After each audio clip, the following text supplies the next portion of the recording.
ఈ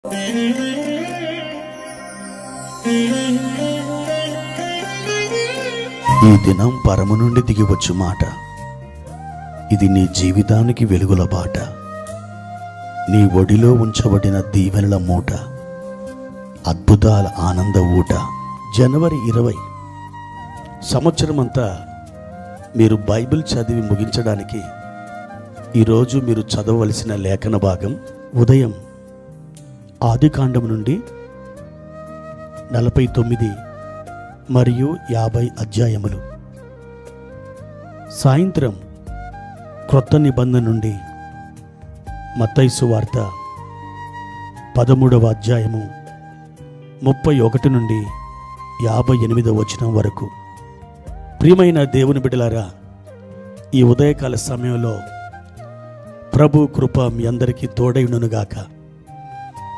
ఈరోజు ఎంతో ఉల్లాసంతో మీరు పడకల మీద నుండి లేచి ప్రభు యొక్క సన్నిధికి వెళ్ళి ఆయనను కలుసుకొని ఆయన సన్నిధిలో ప్రార్థించి దేవుని వాక్యాన్ని చదివి ఈ దినమును మీరు ప్రారంభించారని ప్రభునందు ప్రగాఢముగా నేను నమ్ముతూ ఉన్నాను. ప్రియ దేవుని బిడ్డలారా, ఎలా ఉన్నారు? బాగున్నారు కదూ? ఈరోజు మీరు చేయ తలపెట్టినవి ప్రభు మీ పక్షముగా ఉండి నెరవేర్చునుగాక. ఈరోజు ప్రభువారు మనకు ఏర్పాటు చేసిన దేవుని వాక్యాన్ని చదువుకుందాం. హబక్కూకు గ్రంథం 2వ అధ్యాయము 3వ వచనం. ఆ దర్శన విషయము నిర్ణయకాలమున జరుగును, సమాప్తమగుటకై ఆతురపడుచున్నది. అది తప్పక నెరవేరును. అది ఆలస్యముగా వచ్చినను దాని కొరకు కనిపెట్టుము. అది తప్పక జరుగును, జాగు చేయక వచ్చును. ప్రియమైన దేవుని బిడ్డలారా, మనం ప్రభు సన్నిధిలో కనిపెట్టుట ద్వారా ఎన్నో ఆశీర్వాదాలను, ఎన్నో దీవెనలను మనం పొందుకొనుచున్నాం. కనిపెట్టడం ఈరోజు చాలా కష్టమైపోయింది. కానీ పరిశుద్ధ బైబిల్ గ్రంథంలో మొదటి నుండి చివరి దాకా కనిపెట్టుట కనిపెట్టుట కనిపెట్టుట అనే మాట మనం తరచుగా చూడవచ్చు. ఒక కోడి తాను గుడ్ల మీద పొదిగి పిల్లలు చేయడానికి 21 దినాలు ఆ కోడి ఆ గుడ్ల మీదనే పొదుగుతుంది. ఒక స్త్రీ ఒక బిడ్డకు జన్మనివ్వడానికి 9 నెలలు కనిపెడుతుంది. ఒక ఏనుగు తన బిడ్డను కనడానికి 640 రోజులు కనిపెడుతుంది. అలాగే దేవుని సన్నిధిలో మనం కనిపెట్టుట ద్వారా అనేకమైనటువంటి వాగ్దానాలు ప్రభు మన పట్ల నెరవేరుస్తారు. అబ్రహాము తన కుమారుని కోసం 25 సంవత్సరాలు కనిపెట్టాడు. ఇస్సాకు తన పిల్లల కోసం 20 సంవత్సరాలు కనిపెట్టాడు. ప్రియమైన దేవుని బిడ్డలారా, కనిపెట్టుట ద్వారా మనం గొప్ప మేలులను పొందుకుంటున్నాం. తొందరగా కావాలి, త్వరగా రావాలి, నాకు ప్రభు అర్జెంటుగా ఇవ్వాలి, నేను ఇప్పుడే చూడాలి అని అనుకుంటున్నాను.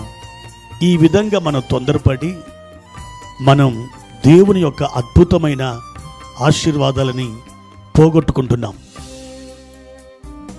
ఒక మెడికల్ స్టూడెంట్ అనేకమైన పుస్తకాలు చదువుతూ ఒకరోజు సాయంకాలం, అబ్బాబ్బా, ఈ పుస్తకాలు నేను చదవలేకపోతున్నాను, ఇంకా ఎన్ని ఎగ్జామ్స్ రాయాలి, ఇంకా ఎన్నెన్ని పుస్తకాలు చదవాలి, నాకు చిరాకు పుడుతుంది, నేను చదవలేకపోతున్నాను అని గబుక్కున ఆ పుస్తకాన్ని మూసి ప్రక్కకి నెట్టి అలా జారగలపడ్డాడు. అంతలో అతని స్నేహితుడు అన్నాడు, ఒరే, ఎందుకు చిరాకు పడుతున్నావు? ఈ రోజున నీకు ఇది కష్టంగానే ఉండొచ్చు, కానీ నువ్వు ఓపికతో దీనిని చదువుతూ ఎగ్జామ్స్ రాస్తూ ఉంటే అనేకమైన ర్యాంకులు నువ్వు పొందుతున్నావు అనుకో, రేపటి దినాన ఒక పెద్ద హాస్పిటల్, ఒక గొప్ప డాక్టర్వి, ఒక పెద్ద అపార్ట్మెంట్, ఒక అందమైనటువంటి భార్య, సౌందర్యవంతులైనటువంటి పిల్లలు, ఈ విధంగా నీకు ఎన్నో ఆశీర్వాదాలు నీ జీవితంలోకి వస్తాయిరా.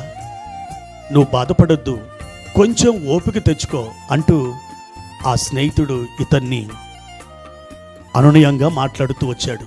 ప్రియమైన దేవుని బిడ్డలారా, అలాగే ఆ స్నేహితుడు చెప్పిన మాటలు విన్న ఈ స్టూడెంట్ కాస్త ఆలోచించి మరలా చదవడం ప్రారంభించాడు. దాని ఫలితం ఏంటో తెలుసా? ఒక ఉన్నతమైనటువంటి వైద్యుడిగా అతడు పేరెన్నికగన్నాడు. గొప్ప హాస్పిటల్, గొప్ప ఇల్లు, అందమైనటువంటి భార్య, పిల్లలు, ఇదంతా కలిగి అతడు ఆనందించటం ప్రారంభించాడు. అవును దేవుని బిడ్డలారా, ఎప్పుడైతే మనం కాస్త ఓర్చుకుంటామో ఆ తర్వాత ఆశీర్వాదాలని నీ జీవితంలో కూర్చుకుంటావు.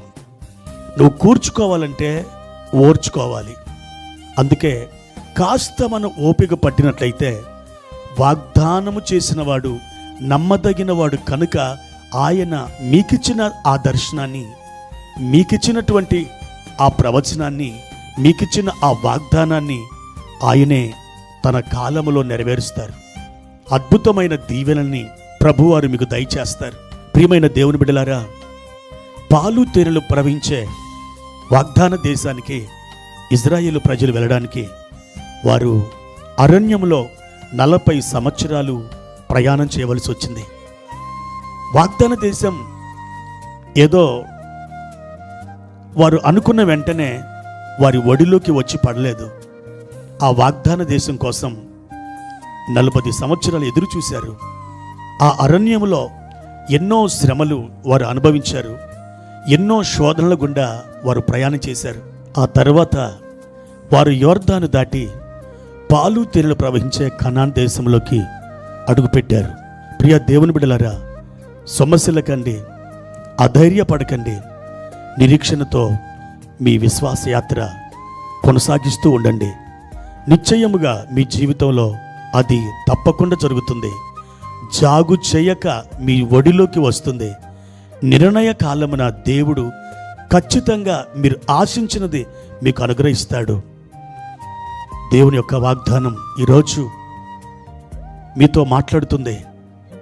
హెబ్రీయులకు రాసిన పత్రిక 10వ అధ్యాయము 23వ వచనం, వాగ్దానము చేసినవాడు నమ్మదగినవాడు గనుక మన నిరీక్షణ విషయమై మనం ఒప్పుకొనినది నిశ్చలముగా పట్టుకొందాము.